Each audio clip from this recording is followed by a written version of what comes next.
Good morning. Are you Matthew Wadsworth? Yes, ma'am.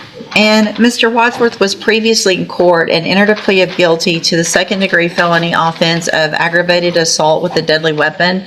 There was an agreement for a cap of 8 years in prison. I've received the pre-sentence report. Has everyone had an opportunity to review that report? We have, Your Honor. Yes, sir. Are there any additions or corrections? There you are. Not from this one. All right, Mr. Rojas, you may proceed. Hey, Judge, this is the cap of 8, the agreement, I think it's a cap of 8, and just based on the criminal history alone and the PSI, it looks like It that, looks like you did a very good job of getting that agreement. that's kind of, not that I did a good job, but I think that may be doing a favor to Mr. Wadsworth. However, Judge, there are some things I'd like to point out. If you look at, I'm not talking about this felony criminal history. The first page of his, I guess, rolling into this second page of his felony criminal history, most of those offenses happened in 2002. So he seems to be getting those in bunches. Those happened in 2002. He got sentenced in 2000. All in one. In January of 2002, they all happened.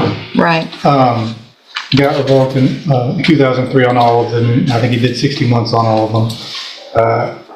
Got some more in October 2002. Then after that, he goes and basically he's in and out until about 2019 when he picks up some more cases. And from 2019 to this present case, he's From after the 2002 and to the 2019, there were seven additional felonies. Yes. 7 additional felonies. yeah. Go ahead. And then from 2019 to now, at least, he's able to stay clean. So he tells me that most of the time when he's committing offenses is when he's off his medications. He's been back on the meds now in jail. It's helping him. He's able to think clearly now. We talked about this, and if the court's even going to consider probation, as pointed out in the PSI, the only way he's going to get probation is with safety to get help with his drug issues. He understands that. He recognizes that. He's willing to do that. He's hoping that you give him a chance to do that. And even as he pointed out by the probation officer in the report, he's indicated then that he's tired of this lifestyle. He's tired of being in handcuffs. He realizes he needs help just to make his life better. And he tells me he's ready to make that change. And he does have some statements to make to you at the appropriate time. All right, go ahead, sir.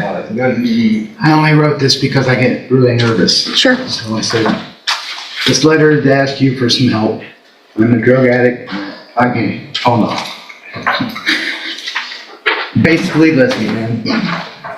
I was a bad kid until I was ADD poster child. I was put on Ritalin. Then I did really good. The Ritalin, I went from straight ups, farting in class, thinking it was funny, picking my nose and eating it, all that stuff. I thought it was, I just was bad. They put me on Ritalin, I went from straight F's to straight A's. I was sexually abused. My parents were drug addicts.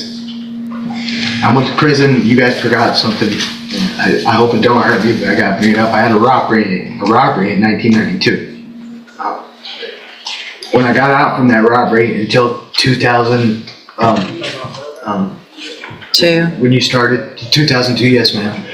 I stayed out of trouble again because I was on medication. It's been my whole life. It's been the pattern of my life. I'm on my medication.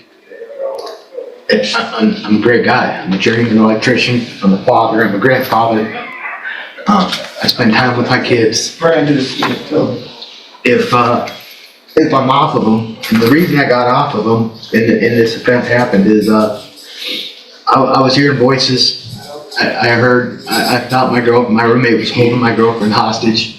It says I hit him with a bat, but it was my walking cane. It wasn't a bat.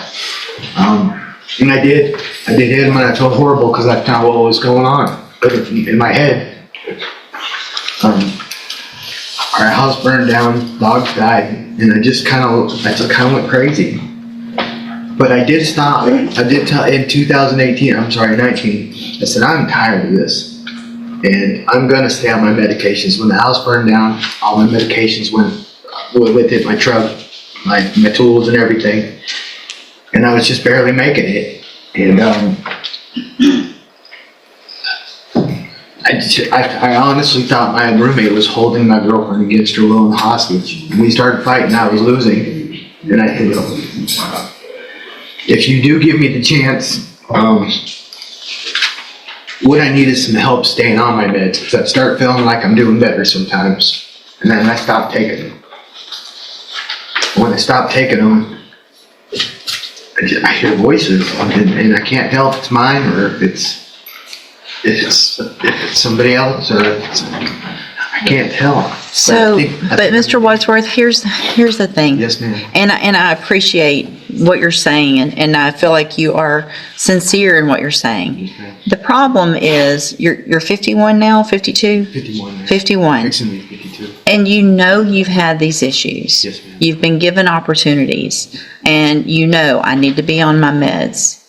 And even if I give you a probation, it's only for so long. At some point, you have to stay on your own meds, and you can't require someone else to force you to do that and take a chance with society and the community of you hurting someone else.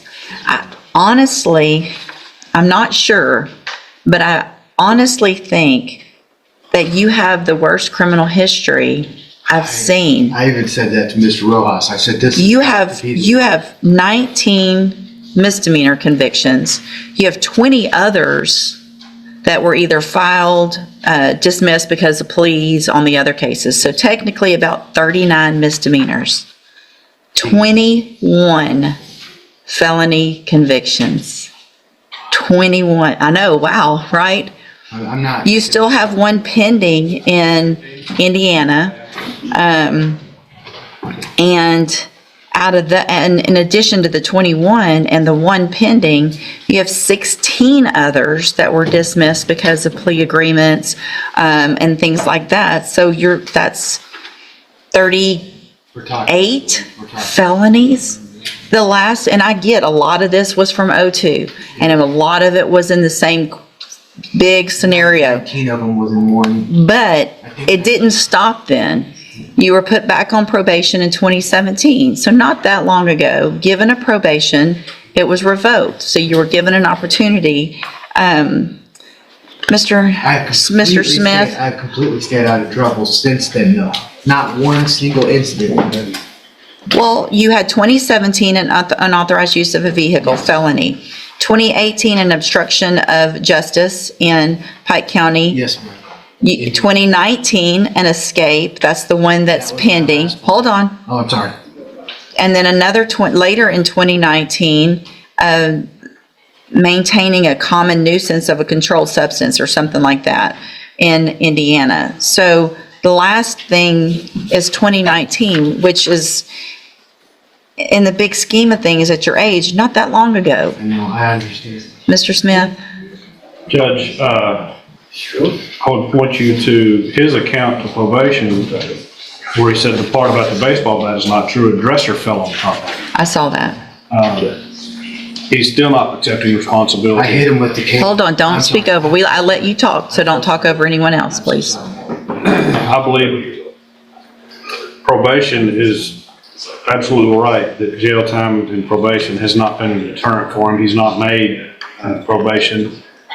We would ask for the 8-year sentence to DC. Mr. Wadsworth, again, like I stated before, to Mr. Rojas, the fact that he was able to negotiate for you a cap of 8 years on a second-degree felony with your criminal history, there's part of me today that was considering not even accepting this plea agreement. Because I think with your criminal history, personally, I think it's ridiculous. I have to understand. So I'm going to find that you entered your plea of guilty freely and voluntarily. I'm going to find that you entered your plea of guilty. I'm going to find sufficient evidence to find you guilty, and at this time find you guilty of aggravated assault with a deadly weapon. Sentence you to a term of 8 years in the institutional division of the Texas Department of Corrections. There will be an affirmative finding of a deadly weapon. You will receive credit on that sentence for any time that you've been in custody that the law gives you the right to receive. I'm handing you the trial court certification that shows this was an agreement that I followed, and so you've waived your right to appeal. I have also handed you a written admonishment regarding your ineligibility to possess a firearm or ammunition. Because of the judgment entered against you, you're ineligible under Texas law to possess a firearm or ammunition. Possession of a firearm or ammunition could lead to charges against you. Firearm is a legal term, and you should read the written admonishment I provide you to see what devices qualify as a firearm. If you have any questions about the laws that make you ineligible to possess a firearm or ammunition, or about how long that lasts, you can talk to Mr. Rojas. There's help in prison for you with medication. It's going to be up to you when you get out to either change your life if you really want to or not, and you'll have to do that on your own. All right, good luck to you, sir. You can go back with the bailiff.